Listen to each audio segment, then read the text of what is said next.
2022 big success SaaStock. He invested over $2 million of his own capital to bring 3,700 folks in the SaaS world together, 1,500 founders, 17 to 18 side events. He's building his own team, now 22 people, getting ready for SaaStock 2023, October 16th in Dublin. Go get tickets now. Ticket prices are increasing at a regular pace every 7 to 14 days. So the longer you wait, the more expensive it is. You want to go grab a ticket. Great speakers. You're going to learn from Eric and Jonathan, his go-to-market motion, 10 years of lessons from growing Aircall to over 130 million bucks of revenue. Also, Greg at Muckrack. Why did he bootstrap to 50 million revenue and then decide to take $180 million sort of secondary round from Susquehanna, including partially a secondary? And then lastly, again, something SaaStock just does so well is the community. You're going to meet folks that are going to these Mykonos retreats that are doing 10 million of revenue.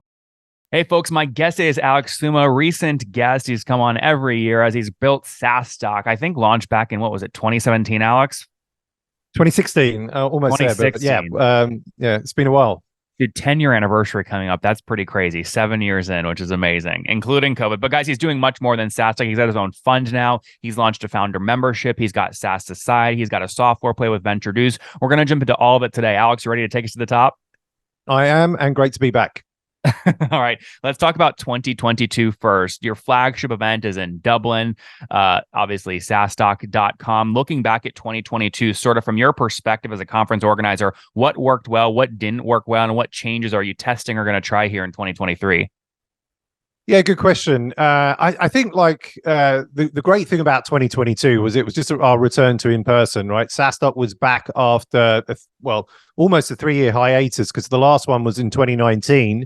And then we had 2 years of COVID of doing, a shitload of virtual conferences and webinars, right? So it really benefited from that, feel-good feeling of everybody coming back to SaaStock. And there's a real family and special entrepreneurial vibe at SaaStock. And a lot of people that have been to 3, 4, 5, 6 SaaStock conferences, and the fact that everybody could get back to Dublin and celebrate and be at that event and connect with each other, that really worked because again, you just kind of felt that vibe and energy in the show floor, right? I think it's not something that you get at every conference. And I was speaking with somebody yesterday about another SaaS conference that was in the US, and they just said it was kind of like there's a real lack of vibe there, according to them, right? I wasn't there, but something that you get with SaaStock is that vibe, and you look left, you look right, you've got an entrepreneur, founder sitting next to you or standing next to you, and I think with that,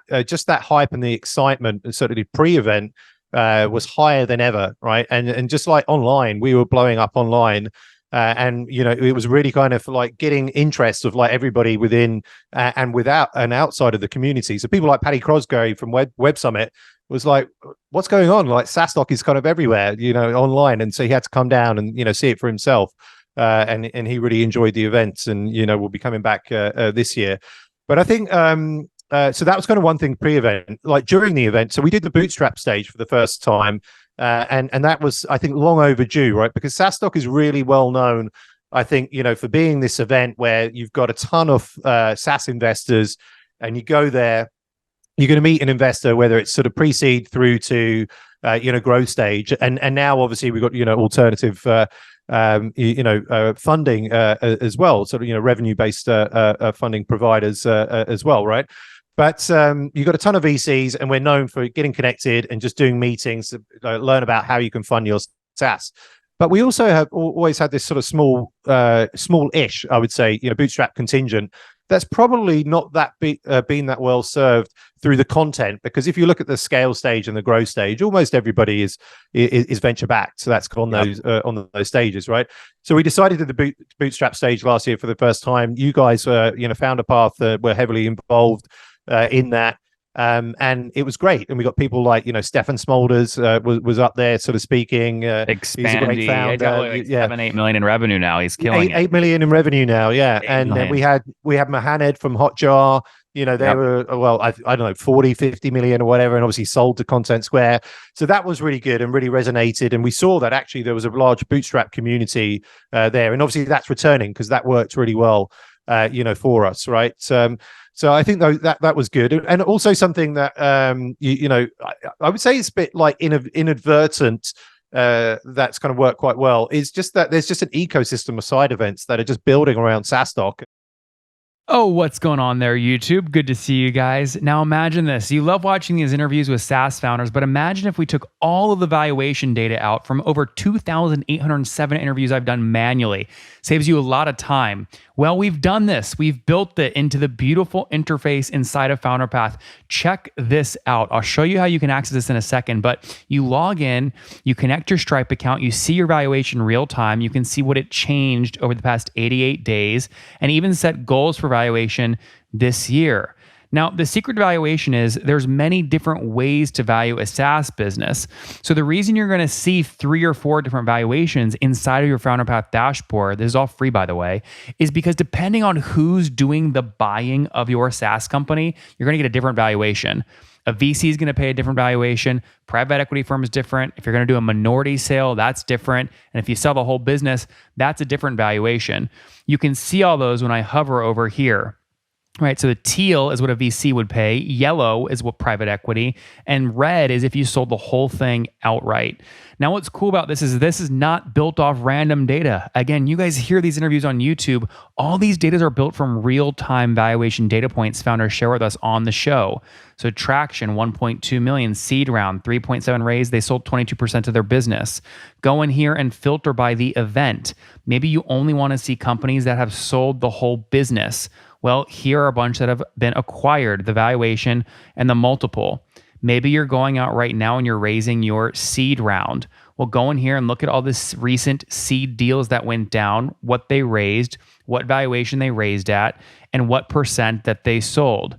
There's never been a larger data set of SaaS valuations than what you can get now inside of FounderPath, and we're thrilled to bring it to you. All right, we're going to go back to the YouTube video here in a second, but if you want to check this tool out, if you want to jump in and sign up, you can check it out for free to get your valuation at this link, founderpath.com/products/valuations. Or if you go to founderpath.com and hover over products, click on get your valuation here, and go ahead and sign up to give it a whirl. Again, all that valuation data live right inside the platform. I hope to see you there. All right, let's jump back into the interview.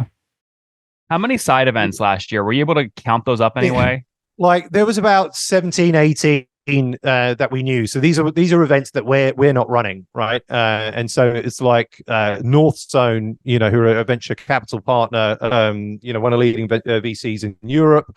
They did like a paddleboarding event for founders down the River Liffey in Dublin. And I was a little bit like, where are all these founders going? I saw Oyvind from Whereby, leaving the conference at like 11 a.m. on the first day. And I'm like, where are you going? It's like, oh, I'm off to a paddleboarding event. But I'm like, well, we're trying to keep everybody in the venue.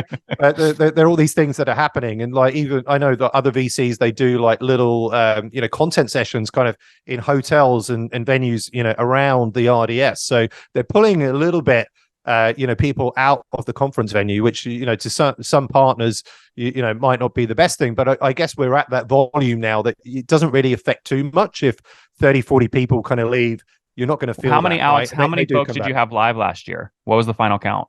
Live last year was, it was around, I want to say like 3,700, something like that. Yep. And how many of those would you say were founders? Oh, how many of those were founders? But maybe like 1,500, something like 1,500. that. So pretty good density. I mean, call it 50%, little south of 15% are founders. And then all B2B SaaS focused. Walk me into sort of, we're going to focus on 3 things on the interview today here. The first is 2022 performance. The next is why we're excited about 2023. And then lastly is just, I think you're one of the world, sort of best in the world at building community, right? And you're doing this in a variety of different ways.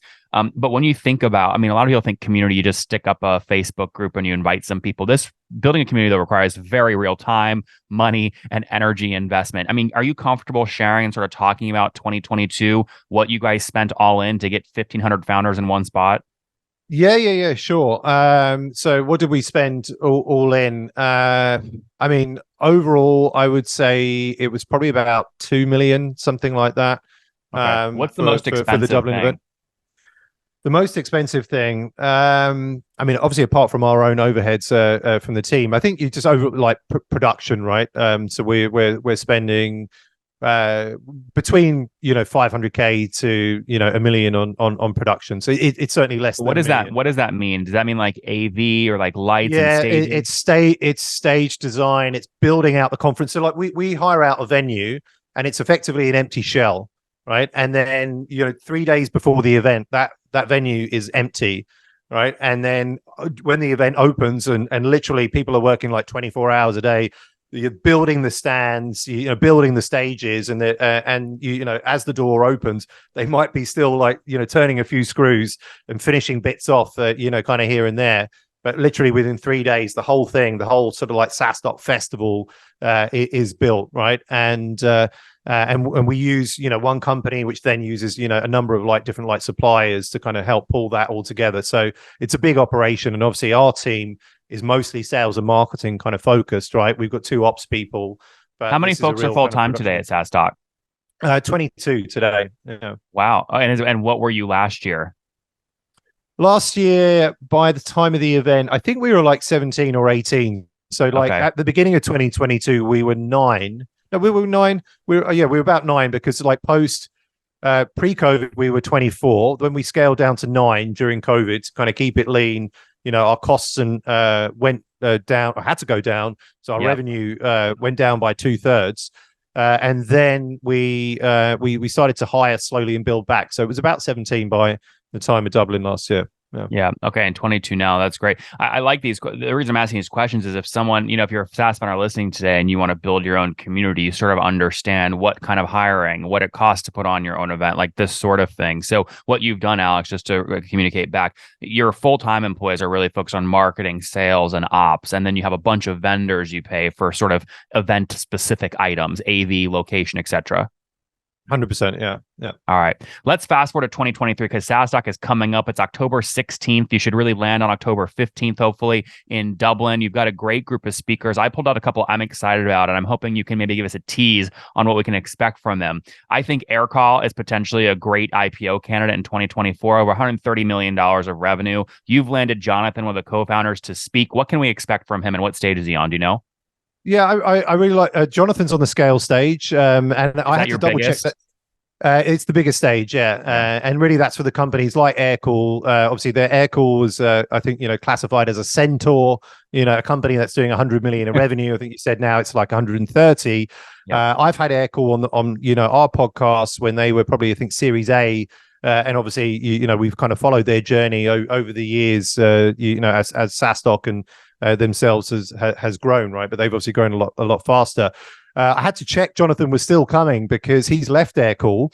He's still the co-founder, of course, but he's left Aircall, and now he's set up like an investment fund for property. So he's now into hotels and car parks and things like that. And I was like, is he still going to be interested in speaking at a SaaS conference? But he is. Obviously, he's got 10 years of lessons, right, from building out Aircall, being the co-founder. I think he was the COO at one point, but he was also really kind of responsible for building out their, initial go-to-market kind of motion, right? And he's actually going to be sharing how, the playbook of how they built their sales go-to-market motion to 100 million in revenue.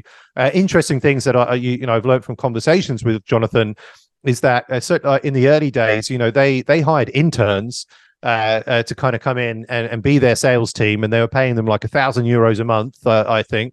And getting them on the phones, and like he built out an outbound sales motion on the phones, doing cold calling, and that was really how they scaled, certainly in the early days, their sales. So we're going to hear from Jonathan the things that they did, getting to that first million, 10, and then to 100. And obviously these are broad ranges, but he's got the insights there, and he's a fantastic speaker, and is now building a property empire. So he probably won't talk to you about that. But he's definitely one to watch. So he's going to be really good one to watch for sure. What I also love is that when you really get deep into the SaaStock community, and we'll talk about that in a second, you actually get sort of breaking news really before it happens. And a good example of this was last year. I always go to SaaS Society. It's one of the highlights, I think, of the event, which is a curated group of 25 to 50 founders going to a castle after the event and really going deep. There's very little recording happening, so conversations are really open and candid. And you always have Susquehanna, at least last year, you had Susquehanna speak, and they talked about backing founders. And he put up this big circle chart about their business cadence they expect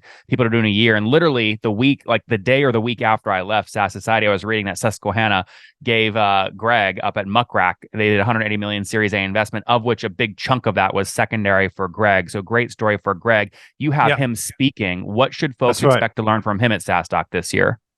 Yeah, no, exactly. I'm really looking forward to that. Greg's going to be a first-time speaker. He's obviously, flying into to Dublin for this event. He bootstrapped to 50 million ARR, which, again, was such an impressive feat to do that, right? I don't know what the percentages are of founders that have done that, but I'm sure it's less than 1%. That's going to be super exciting. He's going to share why, after bootstrapping to 50 million, and that's a great business, right? Why he took venture capital, why he did a secondary, and really kind of share openly and honestly his thought process about doing that. Of course, I mean, look, if somebody's going to be investing 180 million and there's a big secondary there, it's going to be tempting. But if you've got a 50 million ARR business, right, there perhaps is no need to. We know some bootstrap founders that are at like 100 million ARR and, with great profit margins that will never sell their business, right? Because there is really no need to. So it's going to be really interesting to understand why Greg has done that. And I think perhaps, part of it is around like faster growth. There is the secondary part, but faster growth of the business, because you're seeing the potential for Muckrack to maybe just, get to where he wants it to be a lot quicker than that bootstrapping route. I think it's called The Journey of Bootstrapping to 50 million ARR. Before bringing on an investor, why things have changed, right? And it will be open and honest conversation on the Bootstrap stage. I'm sure you'll be there, in the front seats and watching that one. I will. I'm very much looking forward to that. Guys, if you're hearing this going, man, I want to learn, it's SaaStock.com. Then click in the upper right nav events and click SaaStock 2023. It's in Dublin, starts October 16th. Many stages called. How many are going to have this year, Alex? You think 3,000, 4,000, 5,000? I think it'd be around sort of like 5,000. I think is where we're sort of pacing at the moment. Yeah. Guys, 5,000 attendees, and what I like is a very high concentration of founders. They also do have world-class VCs there, like Bessemer, Chris Yance, obviously, is a go-to with his napkin, but Excel will be there as well, but also a lot of really great founders. The Bootstrap stage will be packed. So again, check out SaaStock.com to jump in there. Alex, with our last 5 minutes, I want to focus on something that I think you're just uniquely good at, which is community building. You have the community memberships. You just told me you got back from Amsterdam last night, a 14-course meal, 1 a.m. You do these smaller events and you do the big ones. For people listening right now, running their own software companies, maybe with 3, 4, 5, 6 million in revenue, thinking about doing their own sort of community building, where do you recommend they start? Yeah, it's a good question, right? I do get asked this, often. I think, I initially built out an audience from doing content, right? First, it started with content, the blog, then the podcast. I think we followed a similar path to that perspective. So you capture sort of the audience, those that are, let's say you focus on a particular ICP, the founder, SaaS founder, or a Bootstrap founder, create relevant content for them. The way that I did that, because I'm not a SaaS founder myself, was getting those that have been in the trenches to create content and effectively put on that kind of like editor role for them. And then I took that content and the email list and the newsletter to start doing local meetups, right? Which I guess we're kind of still doing the grassroots stuff through SaaS.local, but enabling that a little bit more at scale. So do you make money, Alex, on the locals, or is the purpose there really as a funnel for the main not event? really. It's more of a marketing thing. Like there is some revenue there, but effectively, like it's not significant, like for us, right? So how do you convince these very smart? Like I see Christian and TechPon, you convince very smart people all around the world to be your local SaaStock reps. How do you do that? How do you recruit people worldwide? It's a good question. I don't know. I just kind of I meet these people. I seem to get on with them, and they seem to. We just seem to like get on. They're kind of. It's like our tribe, our people, and I mean, I find it like incredible sometimes. It's like people like Alex and TechPon. He's running his own business, but then he's kind of like all in on SaaStock. Even yesterday he posted. He's got his car.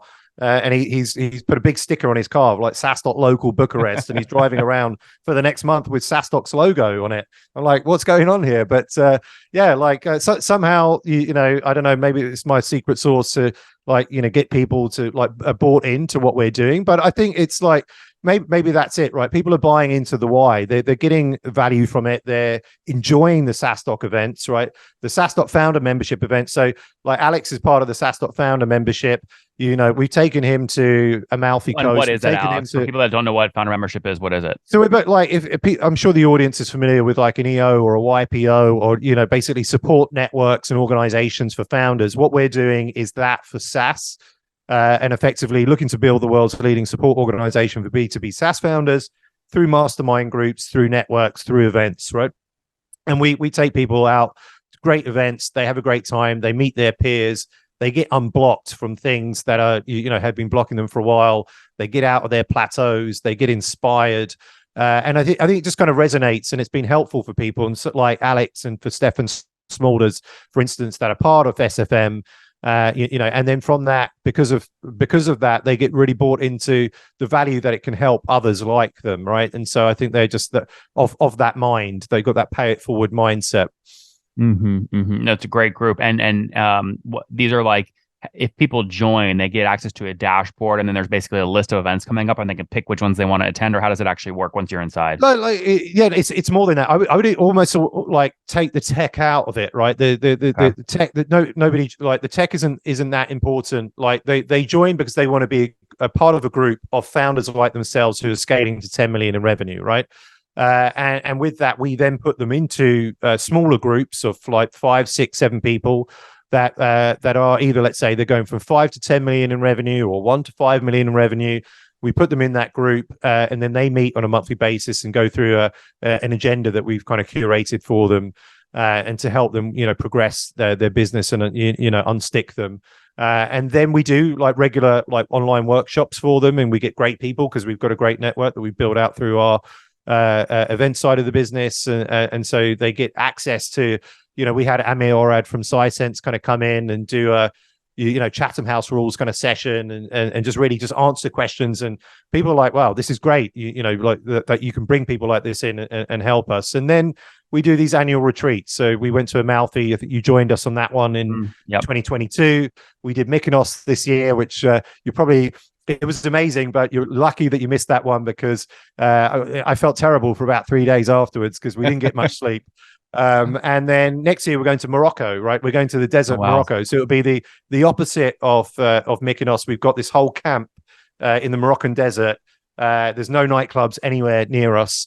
We won't be able to escape, and it's going to be great and really authentic. And just having like 40 founders like together for 2 days, like sometimes it's as simple as just picking a date, a location, and getting the right people together.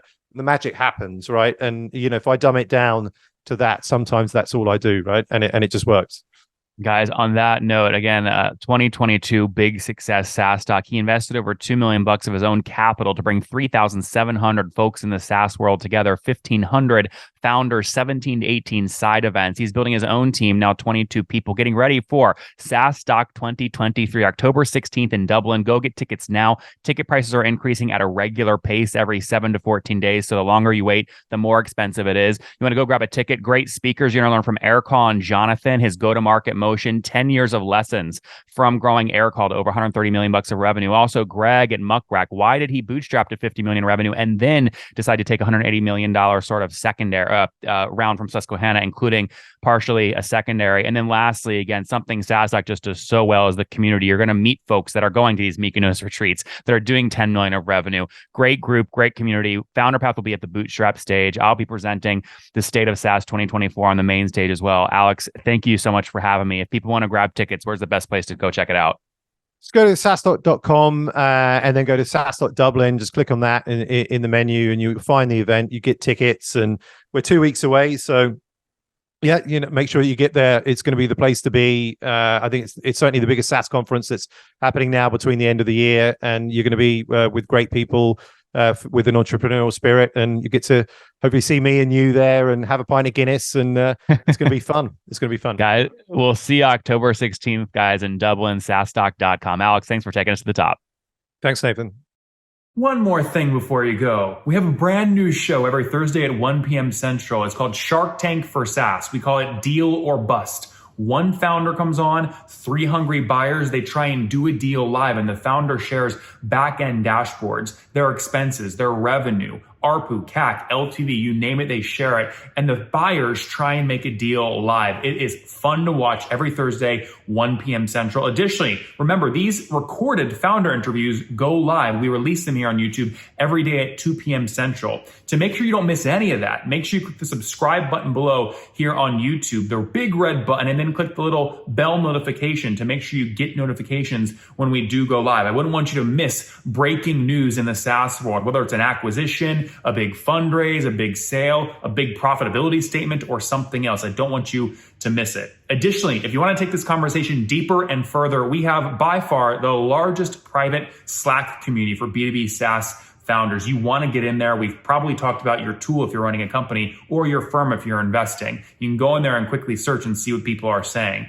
Sign up for that at nathanlatka.com/Slack. In the meantime, I'm hanging out with you here on YouTube. I'll be in the comments for the next 30 minutes. Feel free to let me know what you thought about this episode. And if you enjoyed it, click the thumbs up. We get a lot of haters that are mad at how aggressive I am on these shows, but I do it so that we can all learn. We have to counter those people. We got to push them away. Click the thumbs up below to counter them, and know that I appreciate your guys' support. All right, I'll be in the comments. See ya.